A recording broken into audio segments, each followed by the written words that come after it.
State live में आप सभी का स्वागत है। मैं हूं आपके साथ सपना। सबसे पहले बात करेंगे बिहार की। पटना में खेलो इंडिया यूथ गेम्स का आयोजन हो रहा है। प्रधानमंत्री नरेंद्र मोदी ने वीडियो संदेश के माध्यम से खेलो इंडिया यूथ गेम्स के शुभारंभ की घोषणा की। साथ ही मुख्यमंत्री नीतीश कुमार ने कंकड़बाग स्थित पाटलिपुत्र खेल परिसर में खेलो इंडिया यूथ गेम्स 2025 का मशाल प्रज्वलित कर उद्घाटन किया। प्रधानमंत्री ने वीडियो संदेश के माध्यम से बिहार के खेल विकास एवं युवाओं के जोश की सराहना की। आयोजन समिति द्वारा रंगारंग कार्यक्रमों की प्रस्तुति दी गई। बिहार की सुप्रसिद्ध लोक गायिका मैथिली ठाकुर ने अपनी गायन की प्रस्तुति और सुप्रसिद्ध अभिनेता पंकज त्रिपाठी ने बिहार के गौरवशाली अतीत का वर्णन संगीत के जुगलबंदी के माध्यम से प्रस्तुत कर दर्शकों का मन मोह लिया। इस अवसर पर आयोजित कार्यक्रम को संबोधित करते हुए मुख्यमंत्री ने कहा कि यह बहुत ही खुशी की बात है कि इस वर्ष खेलो इंडिया यूथ गेम्स का आयोजन बिहार में किया जा रहा है और इसके शुभारंभ की घोषणा आदरणीय प्रधानमंत्री नरेंद्र मोदी द्वारा वीडियो संदेश के माध्यम से की जा रही है। इसके लिए आदरणीय प्रधानमंत्री जी का मैं आभार व्यक्त करता हूँ। इस कार्यक्रम में पधारे केंद्रीय खेल मंत्री मनसुख मांडविया का भी अभिनंदन एवं स्वागत करता हूँ।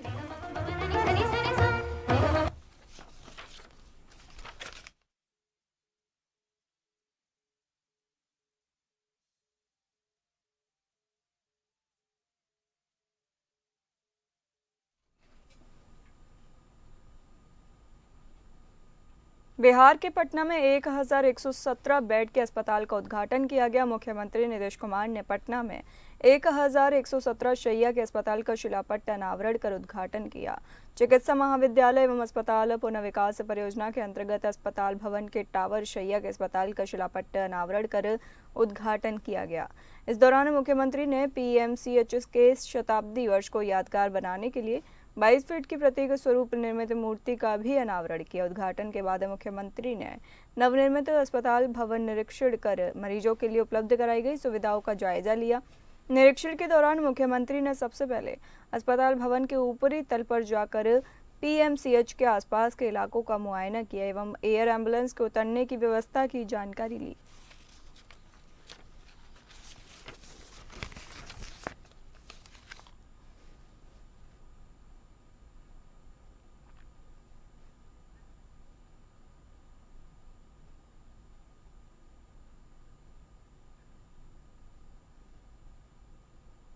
भागलपुर के अतिथि गृह सभागार में जनता दल यूनाइटेड के राष्ट्रीय महासचिव मनीष कुमार वर्मा के द्वारा प्रेस कॉन्फ्रेंस आयोजित की गई। इस दौरान उन्होंने राष्ट्रीय जनता दल और जन स्वराज पार्टी पर निशाना साधा। जातीय जनगणना पर उन्होंने कहा कि जातीय जनगणना आर्थिक और शैक्षिक स्थिति को देखकर ही जातीय जनगणना की जाएगी।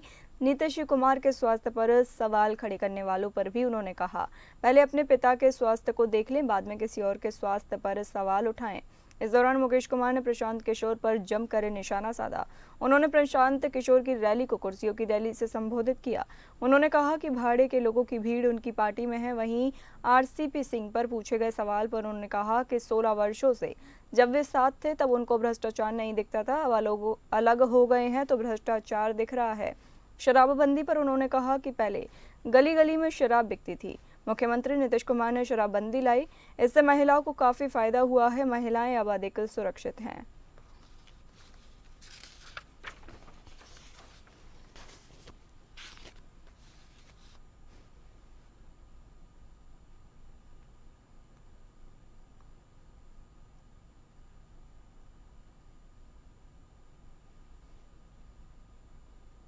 खबर रोहतास जिले से है, जहां तिलौथू थाना क्षेत्र के चोर कप गांव में एक चौकीदार के बेटे की गोली मारकर हत्या कर दी गई। मृतक का नाम अभिनंदन पासवान था। बताया जाता है कि सोमवार को अभिनंदन पासवान के छोटे भाई का तिलक समारोह होना था।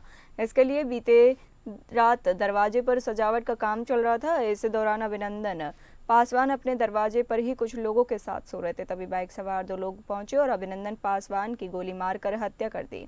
मृतक के पिता अवधेश पासवान तिलौथू थाने में चौकीदार हैं। इस वारदात के समय इलाके में सनसनी फैल गई। मौके पर तुरंत पहुंची पुलिस तथा अभिनंदन के शव को पोस्टमार्टम के लिए सासाराम के सदर अस्पताल लेकर पहुंचे। इस वारदात के पीछे कहीं न कहीं पुरानी रंजिश है।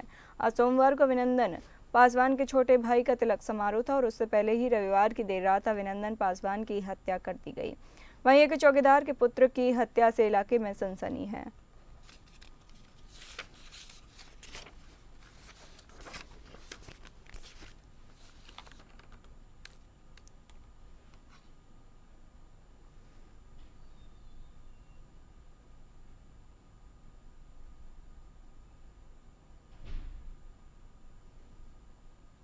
दानापुर की रूपसपुर पुलिस ने top 10 builder mafia Prabhat Kumar Ranjan उर्फ उदय सम्राट को झारखंड की रांची से गिरफ्तार किया है। दानापुर एएसपी भानु प्रताप सिंह ने बताया कि आरोपी के खिलाफ 29 मार्च को फ्लैट के नाम पर धोखाधड़ी और जान से मारने की धमकी का मामला दर्ज हुआ था। प्रभात पाटलीग्राम बिल्डर प्राइवेट लिमिटेड के नाम से कंपनी चलाता है। वो इसी कंपनी के जरिए जमीन और फ्लैट का एग्रीमेंट कर लोगों से ठगी करता था। लोगों से रुपए लेने के बाद न तो फ्लैट देता था और न ही पैसे लौटाता।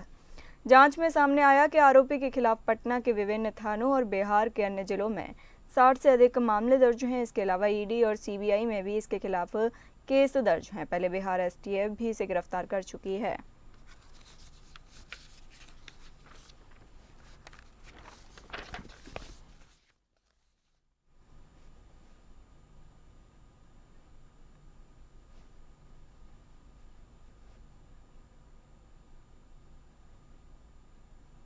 बात करेंगे झारखंड की। झारखंड में हो रहे घुसपैठ और पहलगाम में हुए आतंकी हमले के झारखंड के धनबाद में स्लीपर सेल के मिलने से भाजपा जहां हेमंत सरकार को कटघरे में खड़ा करती हुई हमला कर रही थी, वहीं झारखंड सरकार का पक्ष रखते हुए हेमंत सरकार के पेयजल एवं स्वच्छता उत्पाद एवं मद्य निषेध मंत्री ने केंद्र की भाजपा सरकार पर बड़ा हमला बोला है। उन्होंने केंद्र सरकार के गृह मंत्री से इस्तीफे की मांग की है। झारखंड के हेमंत सरकार में शुमार मंत्री ने पूछा कि गुजरात में 1000 से ज्यादा पाकिस्तानी नागरिक अवैध तरीके से कैसे आ गए, जल मार्ग से आए कि वायु मार्ग से आए हैं। हिंदुस्तान का बॉर्डर केंद्र सरकार के गृह मंत्रालय के जिम्मे में है, तो घुसपैठ कैसे हो गई, उसका जवाब केंद्र सरकार के गृह मंत्रालय को देना होगा। झारखंड सरकार के उत्पादन निषेध मंत्री योगेंद्र महतो की माने तो भाजपा सिर्फ लोगों को गुमराह कर रही है। बोकारो के पेटरवार में अपने आवासीय कार्यालय में पत्रकारों से खास बातचीत में उन्होंने कहा कि केंद्र की भाजपा सरकार पर बड़ा हमला किया है।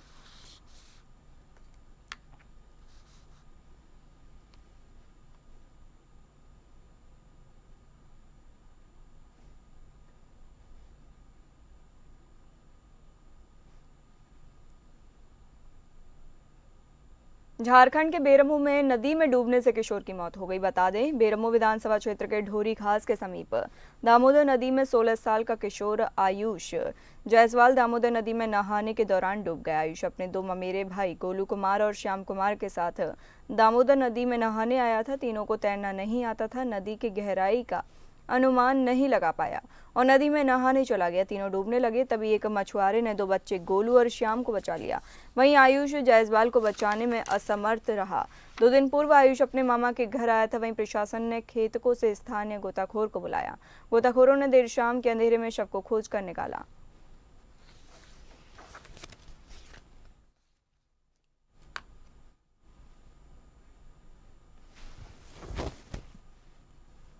चलिए बढ़ते हैं अगली खबरों पर। बात करेंगे छत्तीसगढ़ की। छत्तीसगढ़ के मुख्यमंत्री विष्णुदेव साय ने कहा कि सुशासन बिहार का त्योहार का मूल उद्देश्य है शासन को जनता के द्वार तक लाना। हमारा संकल्प है कि राज्य का कोई भी पात्र नागरिक शासन की योजनाओं के लाभ से वंचित न रहे। यह केवल आवेदन लेने या समस्या सुनने का अभियान नहीं, बल्कि यह जनता और शासन के बीच विश्वास का सेतु बन चुका है। अब सुशासन त्योहार अपने तीसरे चरण में प्रवेश कर रहा है, तो मुझे आपके बीच आने, आपसे सीधे संवाद करने और आपके सुझाव और समस्याएं जानने का अवसर मिलेगा।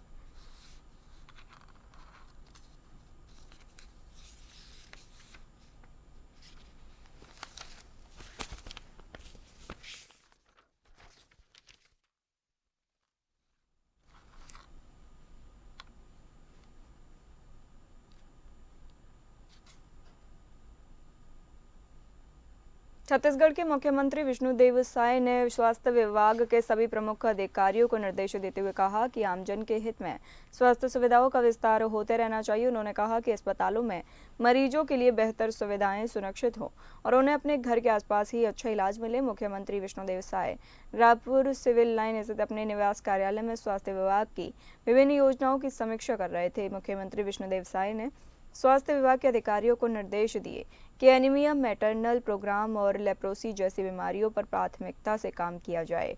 मुख्यमंत्री ने कहा कि आमजनों के इलाज में कोई कमी नहीं आएगी और इसके लिए स्वास्थ्य विभाग के खाली पदों को भी शीघ्र ही पीएससी और व्यायाम के द्वारा व्यापाम के द्वारा भरा जाएगा। बैठक में स्वास्थ्य मंत्री श्याम बिहारी जायसवाल ने राज्य सरकार के गठन के बाद स्वास्थ्य के क्षेत्र में की गई उपलब्धियों की जानकारी देते हुए भविष्य की योजनाओं को भी मुख्यमंत्री के सामने रखा।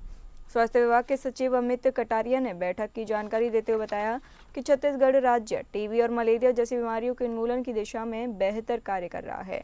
टीबी उन्मूलन की दिशा में उपचार सफलता की दर 90% है, जबकि इस दौरान 100% टीबी मरीजों का नोटिफिकेशन किया गया है। इसके साथ ही राज्य में मार्च 2025 तक टीकाकरण का 94% लक्ष्य पूर्ण किया गया है।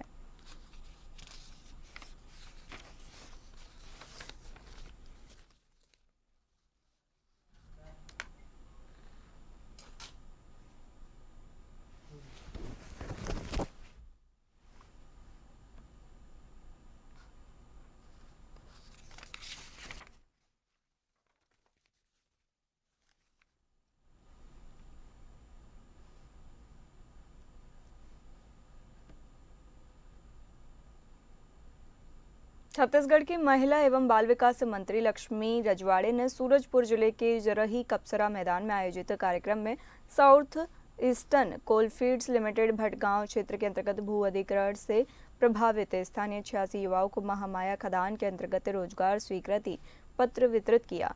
मंत्री लक्ष्मी रजवाड़े ने अपने संबोधन में कहा कि राज्य सरकार भू अधिग्रहण प्रभावित परिवारों को न्याय दिलाने और उन्हें सशक्त बनाने के लिए प्रतिबद्ध है। उन्होंने युवाओं से अपील की कि वे इस अवसर का लाभ उठाते हुए अपने भविष्य को उज्जवल बनाएं। इस अवसर पर पूर्व मंत्री रामसेवक पैकरा, विधायक शकुंतला पोर्ते, SCCL के जनरल मैनेजर दिलीप बोवड़े, जिला पंचायत अध्यक्ष चंद्रमणि पैकरा, जरही नगर पंचायत अध्यक्ष पूर्णराम रजवाड़े, भटगांव नगर पंचायत अध्यक्ष परमेश्वरी रजवाड़े सहित SCCL के वरिष्ठ अधिकारी और बड़ी संख्या में आमजन मौजूद रहे।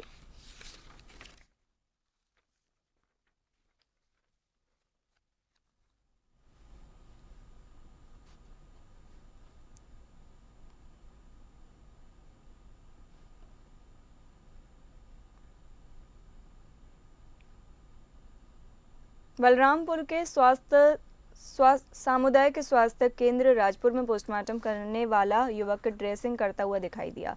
ड्रेसिंग करने वाले युवक ने BMO साहब का आदेश का हवाला देकर कहा कि BMO का कहना है कि मजबूरी में ऐसा कर रहे हैं। दरअसल सामुदायिक स्वास्थ्य केंद्र राजपुर की ड्रेसिंग रूम में घायल रूप में पड़ी महिला को टांके लगा रहा युवक पोस्टमार्टम करता है।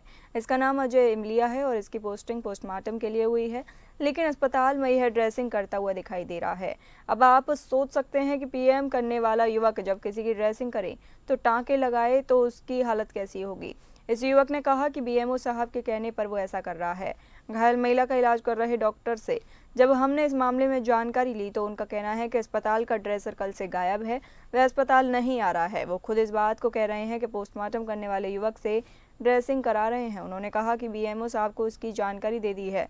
वहीं मामले में BMO ने कहा कि इस अस्पताल में सालों से ड्रेसर की समस्या बनी हुई है। मजबूरी में वो पोस्टमार्टम करने वाले युवक से ड्रेसिंग एवं टांके लगवा रहे हैं।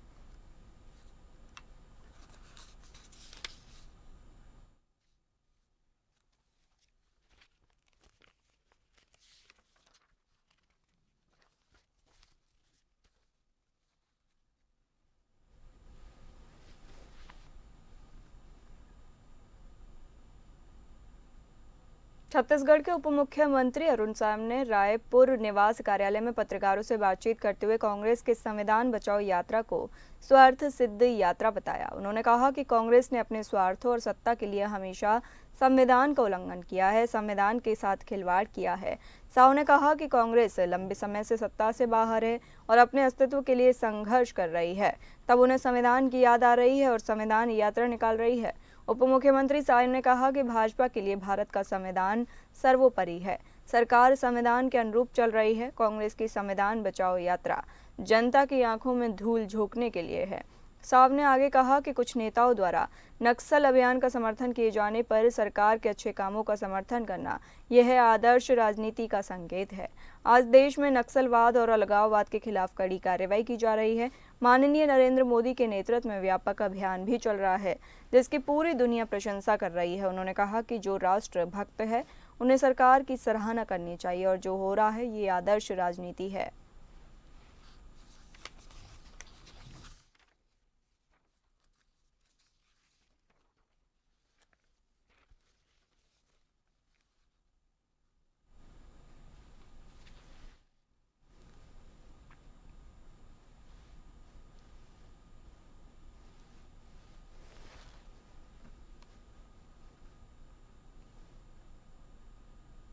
मध्य प्रदेश राज्य सरकार के 22,000 सरकारी नियंत्रण वाले मठों, मंदिरों, देवस्थानों और धर्मशालाओं में काम करने वाले गैर हिंदू व्यक्तियों की विस्तृत जानकारी जुटाने की तैयारी में है। धार्मिक न्यास एवं धर्मस्व विभाग ने इस संबंध में सभी जिला कलेक्टरों को आधिकारिक पत्र जारी कर भौतिक सत्यापन के जरिए ऐसे कर्मचारियों की सूची तैयार करने के निर्देश दिए हैं, जिसमें पुजारी, स्थानीय ट्रस्ट, प्रबंध समितियां, सरकारी कर्मचारी और वे सभी लोग शामिल हैं जो मुस्लिम, ईसाई या किसी अन्य धर्म से ताल्लुक रखते हैं।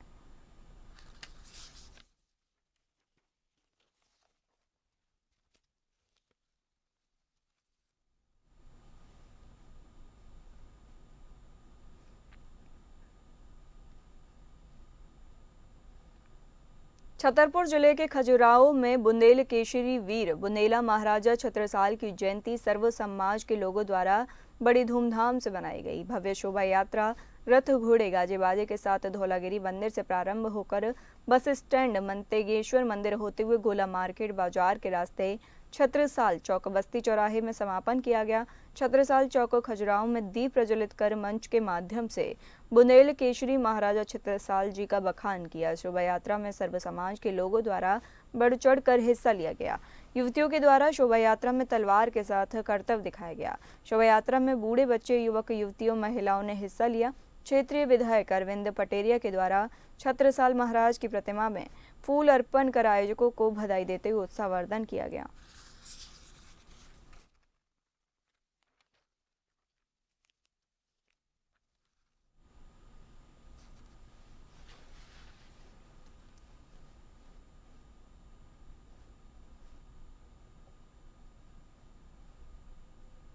आतंकी हमले पर पंडित धीरेन्द्र कृष्ण शास्त्री ने कहा कि अब समय आ गया है, घर में घुसकर आतंकवाद को खत्म करना चाहिए। देश के गद्दारों को देश के लोग ही सबक सिखाएं।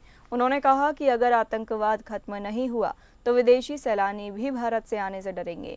हमेशा सनातन और भारत को हिंदू राष्ट्र की बात करने वाले बाबा बागेश्वर धाम के पीठाधीश्वर पंडित धीरेन्द्र कृष्ण शास्त्री ने सभी से कहा कि आप अपने अपने गांव में, आसपास में ज्यादा से ज्यादा सुंदरकांड मंडली बनाएं, जिससे लोग सनातन से जुड़ें और हिंदू राष्ट्र के संकल्प में आप सभी लोग सहयोग करो। बुंदेलखंड के लोगों का भी दुर्भाग्य है। बिगड़ते बच्चों के संस्कार, देश में एक गंदी परंपरा प्रारंभ हो रही है। लव जिहाद का मामला बढ़ने का सबसे बड़ा कारण है अपनी बच्चियों के संस्कारों पर ध्यान ना दिया जाना। हम समस्त भारतीय हिंदुओं से प्रार्थना करेंगे कि आप अपने बच्चों को संस्कारवान बनाओ, प्रज्ञावान बनाओ।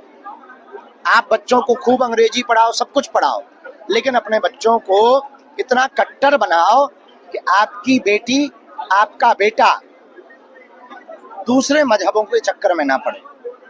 आपकी बच्ची अगर दूसरे मजहब के चक्कर में पड़ रही, निश्चित रूप से ये संपूर्ण हिंदू समाज के लिए दुर्भाग्य की बात। फिलहाल इस बुलेटिन में इतना ही। नमस्कार।